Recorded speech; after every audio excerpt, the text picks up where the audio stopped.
And we're looking forward to connecting that to our next conversation, which if you were here 2 years ago, Toby O'Rourke was on one of the panels, and I absolutely fell in love with her at that time. And today we get to have a keynote from her. So she will be our next speaker, and just as a heads up, after Toby finishes, we will have about a 20-minute networking break from 10:25 to 10:45. So if you can wait to go to the bathroom and catch up till then, please do so.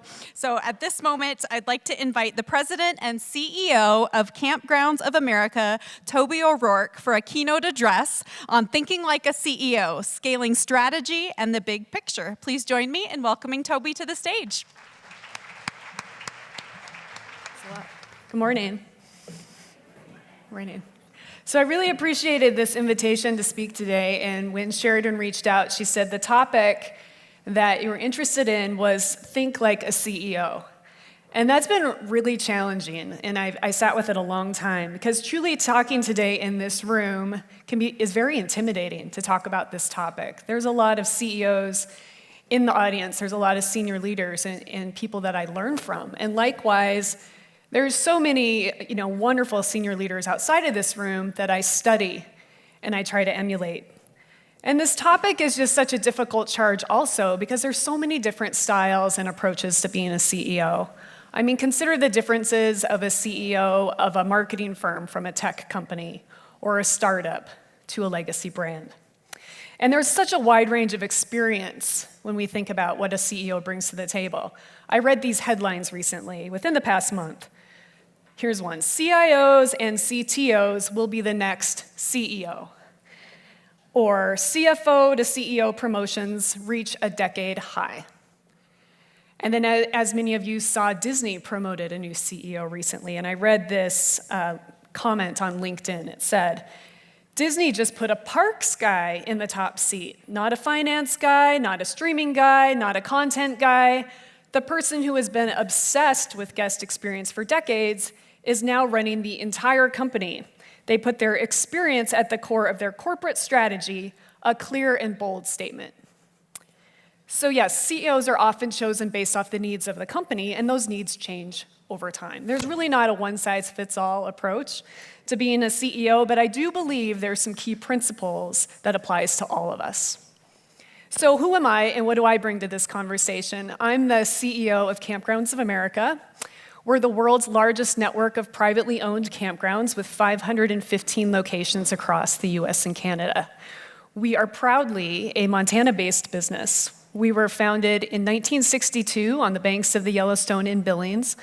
That's the campground today. It's very close to where the original campground was.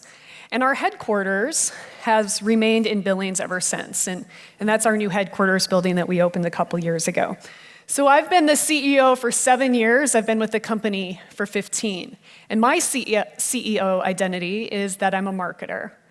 I led marketing at KOA, and before that, I was in consumer packaged goods doing brand management and also digital marketing. And I also have a technology background. So I started out my career in software development, and I went into tech consulting before I transitioned into marketing. And that unique blend of experience has really served me well at KOA because our transformation over this past 10 years or so has largely been driven by technology and brand evolution. Now, you are an impressive group of women, and I know that because I've been at this conference the past 3 years. I've always been impressed by the caliber of speakers and the content and the people I meet in the room. There really is just such a diversity of thought and experience here, which is really great to see. But regardless of the types of companies we lead or the government entities we work for, I think we're all here today asking the same questions. How do I operate at the next level? How can I be effective and impactful? And how do I scale myself and my organization? And I'm going to assume, because I know many of you, and I know this for a fact, that most of you have come to where you're at in your career through a lot of hard work and passion and a relentless focus on results. You are rewarded for solving problems, you're known for execution, you're valued for your reliability, and you're likely overextended, would be my next guess. And I place myself in that category, and I think many CEOs do. Absolutely was an overachiever. And I carried that mentality through the various promotions I had in my career, including as I stepped in to lead operations at KOA and became president and then became CEO. But as I stepped into this executive level of leadership, I had this feeling that I needed to control everything that was going on. And I can look back and see there was a lot of imposter syndrome at play. I'm a female leader in a largely male-dominated industry. I was also very young. I was 41 when I became CEO. And so I felt like I needed to push harder to overcome what people were saying, people who didn't think I should be there. And so I had this feeling that to succeed as a CEO, I needed to do more and prove more and control more. But here's where it broke down for me and where I see it breaking down for other people. What got me there wasn't going to get me there. And what got you here, doesn't get you there.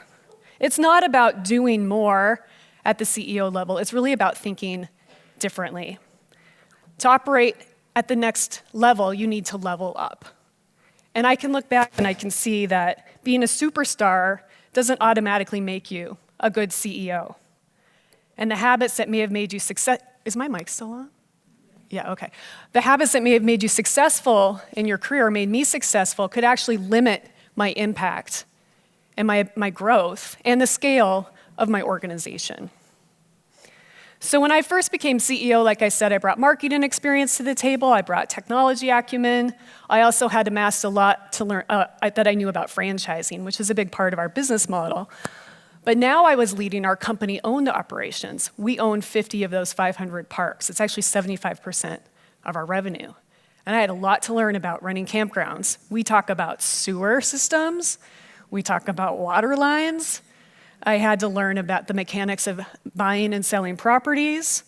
And I naturally have this tendency to go deep. And it is very important to keep learning, right? And dig in. And I think we all do that. But you can't possibly be an expert in everything about your business.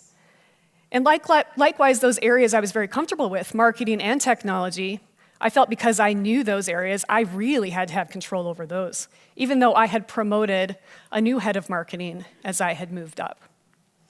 So what that resulted in is an overextended calendar, death by detail. I actually worked myself into some health issues.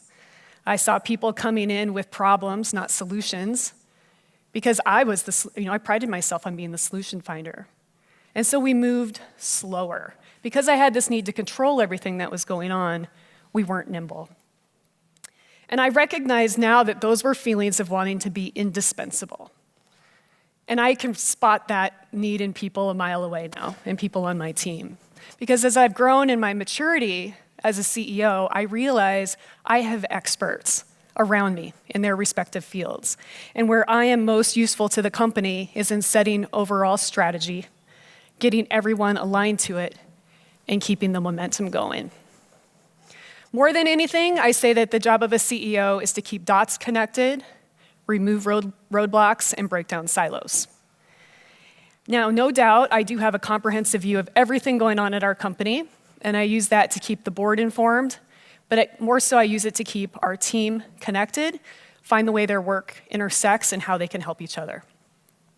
So those are the expectations I have of myself, and the expectations I apply to other C-level leaders in my company, particularly those that oversee multiple functions, like a chief operations officer. I've seen some COOs burn out because they also try to control all the flows of information to me or downward to their team, and it's really impossible to keep up with that, and frankly, it's just not effective. Because the truth is, when you're working at this next level, you need to work at a higher level. And the more we do ourselves, the less effective our organization will be. I'm hoping I've convinced you now, in these past few minutes, that that's true, that as our impact expands, our impact can't expand unless we start, if we're trying to drive the work instead of setting the direction. Hopefully I got that out okay. Because if you are the glue or the engine of your organization, you really are the bottleneck. So to achieve this goal of thinking like a CEO or being an effective CEO, we need a mindset shift. And that's what I want to talk about today. Because really that's moving from operations to orchestration, from being the operator to the orchestrator. And this is how I think that CEOs, regardless of what type of companies we work at or where we're at in our career, these are the things we can do to be effective in this way. The first is by understanding that scaling starts with systems. Those first few years of me being a CEO at KOA was a period of rapid growth for our company, in part because I had a growth mindset and I wanted to keep pushing. Our board was setting that direction, but also it was the pandemic hit and a lot of people started going outside. So we had a lot of growth in that time. We bought 23 new campgrounds. We launched a new glamping brand called Terramore Outdoor Resort. But what I learned really quickly is that when you have this period of rapid growth, it really exposes all the cracks in your foundation. And that can be, different for everyone, but for us, and we're a stable company, over 60 years old, but we were very ineffective. We had some back-end archaic systems. We had a lot of manual work, and the way information and work flowed between teams was very ineffective. So scaling starts with systems, and the CEO needs to understand that. Identify the areas to tackle and build solutions. Scaling or systems can absolutely be technology, right? In our case, it's a new accounting system, a new HR information system. We needed a new CRM system for our franchisees. We had to completely overhaul our property management system.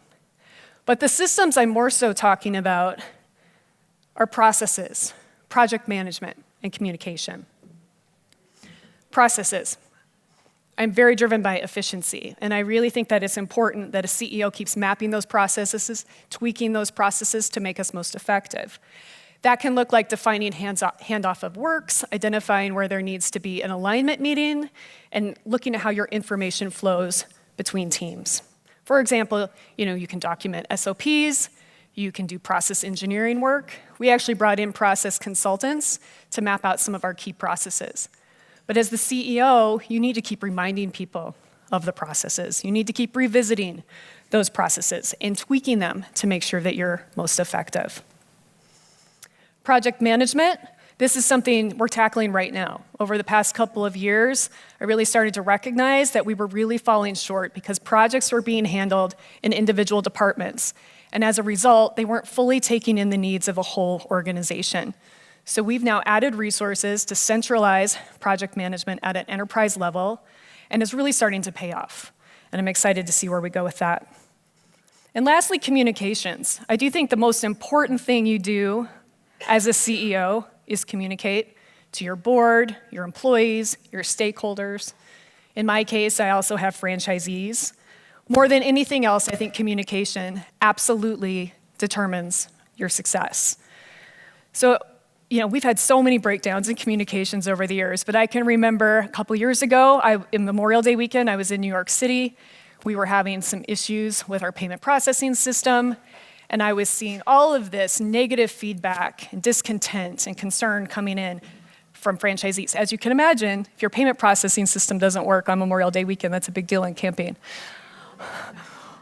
But as I was observing this, nobody was stepping in to answer these questions. No one was providing timely updates. So I remember just sitting down on a sidewalk in New York, a dirty sidewalk, and just starting to engage and answer questions, saying what I know, and keeping people reassured. And then I was up all night just managing the communication flows.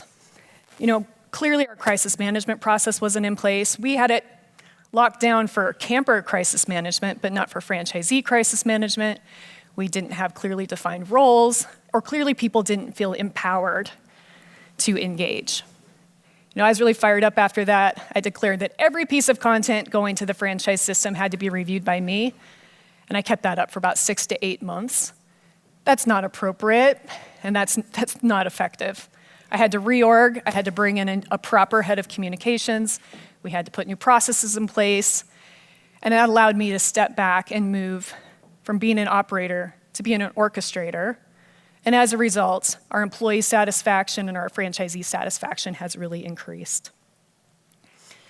Lastly, on systems, we implemented what's called an EOS, Entrepreneurial Operating System, as defined in this book, Traction, by Gino Wickman. And I would highly encourage businesses of all sizes. It's actually written more oriented towards small businesses. I'd encourage you to read this book. This is truly about system. It outlines structured approaches for annual planning, which I follow very religiously. We also break it down by quarter, where people are setting rocks in order to achieve those objectives. I really appreciate the definition and cadence around weekly meetings and quarterly meetings. More than anything, I think the adoption of this entrepreneurial operating system has improved our velocity at KOA. And we've actually brought this into the Billings Chamber of Commerce, and they're starting to use it effectively as well. Now, scaling starts with systems, and again, as you're thinking like a CEO, it's your job to constantly affirm the usage of these systems. You're going to have new people coming in, new leaders. Time comes in, complacency sets in, and your job is to continually champion the use of these systems. Next, thinking like a CEO is really aligning mission to momentum. Most organizations have a mission statement. If you don't, you need to start there. Our mission is connecting people to the outdoors and each other. I call this our DNA. Our mission, our values, our core belief statements, they're part of our DNA because it's inherent, I believe, in everybody that touches our brand would share those same core beliefs. I led the articulation of our DNA about 10 years ago. I call it articulation because I think, true to DNA, it's always been there. We did focus groups with employees, we did focus groups with franchisees, with ownership, customers, and really pulled out these rich statements.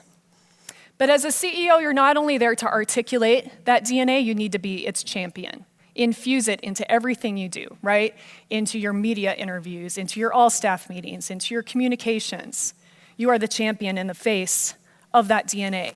But what's really critical to this statement is you need to intentionally connect that mission to every person in the company. I think we have a beautiful mission statement, and I was really dismayed to get some feedback a couple years in that some people didn't know how what they did contributed to that mission. It's easy to understand how you connect to the mission when you're on a campground maybe, but when you're sitting in Billings, maybe you're an accountant, what do I do that drives that mission statement? And we saw momentum really increase on our mission and on our annual objectives when, as a leadership team, we took the time to connect how what each person does drives that mission or drives those annual objectives. I think most everyone has probably heard that story of the custodian at Disney. He was sweeping, cleaning up, and a manager came up and asked him, "What are you doing?" And instead of saying sweeping, he said, "I'm making magic." In making sure that the park was perfect for guests, he was making magic, which is what Disney is all about. And the same goes for your organization, and it all starts with the CEO, connecting it down to the individual person. Lastly, where I've placed a lot of my attention is on the future. To think like a CEO is to be future-focused. Now, many on your team are focused on the day-to-day, and they should be. A CEO, though, needs to be looking ahead, not a year ahead, 5, 10, 20 years ahead. It's shifting your organization from being reactive to proactive. I've naturally always gravitated this direction, but in the past few years, I've discovered the actual disciplines of something called strategic foresight. And I've taken a lot of training in this area, I've gained certifications, and what strategic foresight does is it helps organizations anticipate what's coming so you can build proactive, long-term strategies. Because the reality is that most companies are focused on today's challenges, but visionary leadership really requires more than short-term execution. You have to have a broader view of what's coming and how that's going to impact your operations, your marketing, even your employees. So about 10 years ago, we did a project we called Campground of the Future. And this is where we were looking at how changes in technology or sustainability or customer expectations were going to impact campground design and campground experience. I think the most impactful part of that was looking at adjacent industries. We looked at hotels, airlines, auto, retail, understanding what was happening there that it would eventually impact campgrounds. We built these really cool virtual reality models, and we used that to demonstrate what was coming for camping to our industry and to our franchisees. We keep this work fresh with hackathons. Every couple of years, we bring people together to do research. We invite everyone to participate, do research, contribute new ideas. And it's not just speculative work. This has led to real projects. For example, in the sustainability front, we now have rows of sites at a campground in Tucson, Arizona, covered by solar arrays. We've done things with accessibility. We actually have a sensory cabin at the Billings KOA where people can stay with autistic children. We have glamping features like tree houses or elevated RV sites even, thinking about how you can shift the perspective when you get off of the ground. So we like I said, we keep this fresh, we have hackathons, we extend grants to franchisees, but now, this year, I'm actually kicking off a different effort called KOA Horizon. And it's not just about campground design, but it's about our whole company. You know, how is the business of franchising going to evolve? How do we need to think about hiring and training and engaging workforce? How do we change in how we market going forward? And again, I don't do this in a box. I'm bringing people together from all over the company, knowing that cross-functional view and that expertise in their areas is going to make a better project. Being future-focused, I think, really enables you to drive intentional transformation rather than letting disruption that comes to your industry force the conversation. Once you define what those probable futures are, you can build the plans to get there. And this is absolutely essentially what thinking like a CEO is all about. Okay, so let's recap. We're all here today. We want to think like a CEO. We want to scale ourselves and our organizations. But the problem is that we can't approach it like a high-performing operator. The habits that may have made us successful could actually limit our effectiveness. Because that next level of leadership isn't about doing more, it's about thinking differently. It's not about being indispensable. It's about being directional. So to think like a CEO, we need a mindset shift. We need to move from being an operator to an orchestrator. And we do that by looking at how systems enable scaling, how we connect mission to momentum, and how we keep future focused and shift our company from being reactive to proactive.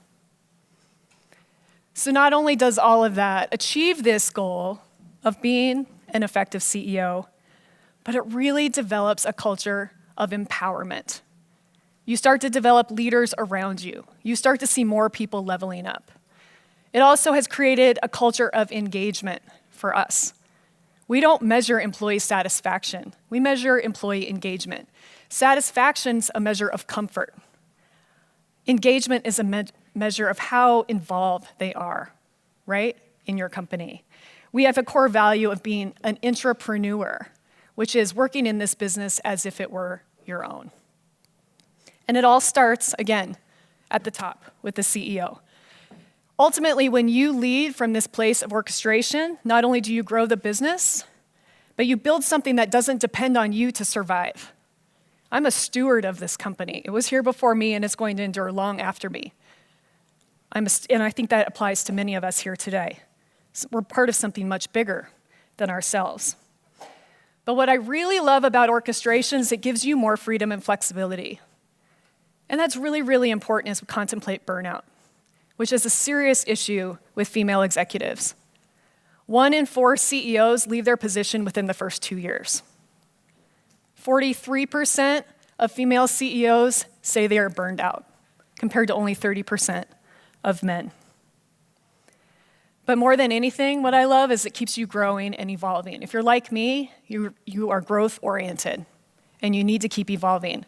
And leading from a place of orchestration allows you to really look at the next evolution of yourself and your company and your next exciting chapters.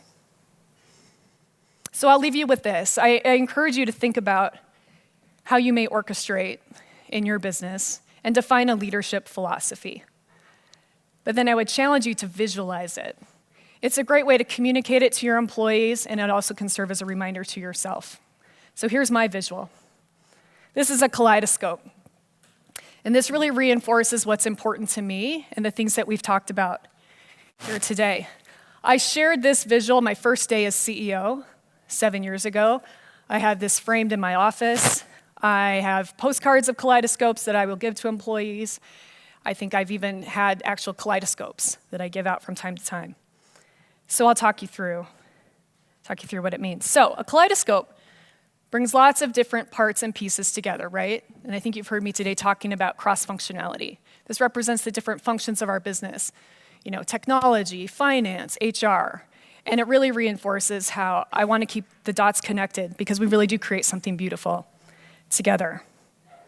But what creates the patterns within a kaleidoscope really isn't the pieces, it's the mirrors. And the mirrors that reflect back to each other, that's our shared mission and our values. Everybody needs to be connected to that mission and the values of the company. When you turn a kaleidoscope, pieces shift, but the structure doesn't fall apart. Just create something new, equally as beautiful. And that speaks to our need for strong systems. Change is always going to happen, and we need to be able to shift appropriately and not have everything fall apart. And a kaleidoscope doesn't work without light, right? And you think of light as information. It needs to be transparent. It needs to be free-flowing, constant. And the CEO's job is to connect that to every person so that they can see clearly. And finally, you can see a lot of different things when you look in a kaleidoscope. It's really, really easy to get lost in the detail. But that CEO needs to step back and have that broader perspective and look for the patterns.